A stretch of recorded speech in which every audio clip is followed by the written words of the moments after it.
ہم جب بھی کوئی چیز آسمان کی طرف اچھالتے ہیں تو وہ واپس زمین پر آ گرتی ہے. یہ کشش ثقل ہے جس کی دریافت کا صحرا نیوٹن کے سر باندھا جاتا ہے. لیکن حقیقتاً کیا اس کو سب سے پہلے نیوٹن ہی نے دریافت کیا تھا، یا قرآن 1400 سال پہلے ہی اس پر سے پردہ اٹھا چکا تھا؟ اور یہ گریوٹی ہے کیا؟ آئیں دیکھتے ہیں.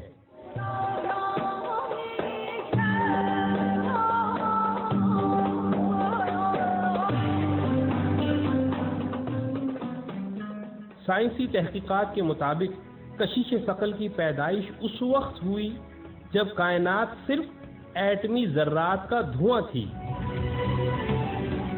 اور ڈارک انرجی ان ذرات کو پھیلاتی جاتی تھی.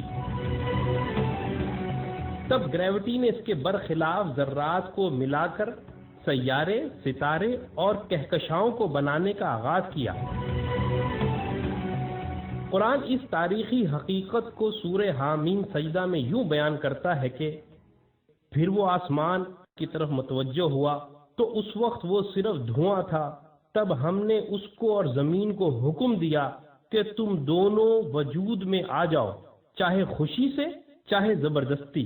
تو انہوں نے کہا ہم بخوشی حکم بجا لا کر وجود میں آتے ہیں. پھر سائنس اگلے مرحلے کا ذکر یوں کرتی ہے کہ اس کشش ثقل نے پورے آسمانی نظام کو جکڑ کر ایسا مسخر کر دیا کہ کوئی بھی اپنی جگہ سے نہیں ہٹ سکتا. اور قرآن اس مرحلے کو بھی سورہ فاطر میں یوں بیان کرتا ہے کہ بے شک اللہ نے زمین و آسمان کو مضبوطی سے تھاما اور جکڑا ہوا ہے کہ کہیں وہ اپنے مقام سے ہٹ نہ جائیں. اس کے بعد سائنس کہتی ہے کہ کشش میں جکڑنے کے ساتھ ساتھ ایک توازن بھی قائم ہو گیا.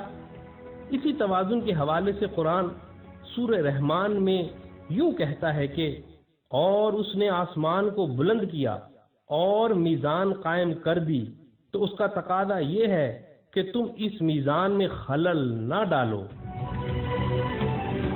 پھر سائنس اسی گریوٹی کے بارے میں کہتی ہے کہ یہ اس قدر طاقتور ہے کہ ہم زمین کی سطح اور فضا سے باہر نکل ہی نہیں سکتے جب تک کہ ہم اس گریوٹی کے خلاف انتہائی قوت استعمال نہ کریں. اسی کے لیے آج راکٹ بنائے گئے ہیں.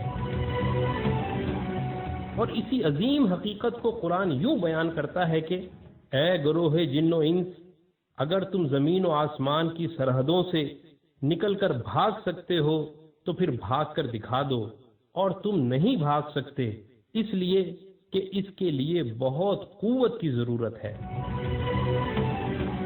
آگے چل کر سائنس کہتی ہے کہ کائنات کی تباہی بھی اسی گریوٹی کے ختم یا کم ہونے کی وجہ سے ہوگی.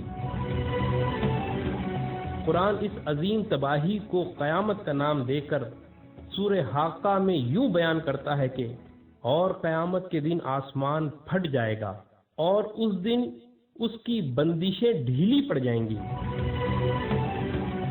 اور پھر کشش ثقل کی کمی کی وجہ سے بنیادی ایٹم تک بکھر جائیں گے، جیسے پانی.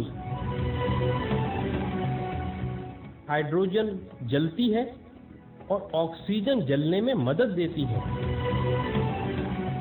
لیکن اگر سمندر میں موجود پانی کے یہ ایٹم ٹوٹ کر الگ ہو جائیں اور پھر ان میں آگ بھی لگ جائے تو اس بھڑکنے والی آگ کا کوئی تصور بھی نہیں کر سکتا. لیکن قرآن سورہ تکویر میں اس کی بھی پیشن گوئی کرتا ہے کہ اور جب قیامت کے دن سمندر آگ سے بھڑک اٹھیں گے. مگر دکھ کی بات یہ ہے کہ مسلمانوں سمیت سب لوگ کشش ثقل کی دریافت کا صحرا نیوٹن کے سر باندھتے ہیں، اور دوسروں کو تو چھوڑیں، خود مسلمانوں تک کو یہ پتہ نہیں کہ کشش ثقل کی تمام تر ضروری تفصیلات قرآن نے آج سے 1400 سال قبل ہی دنیا کو بتا دی.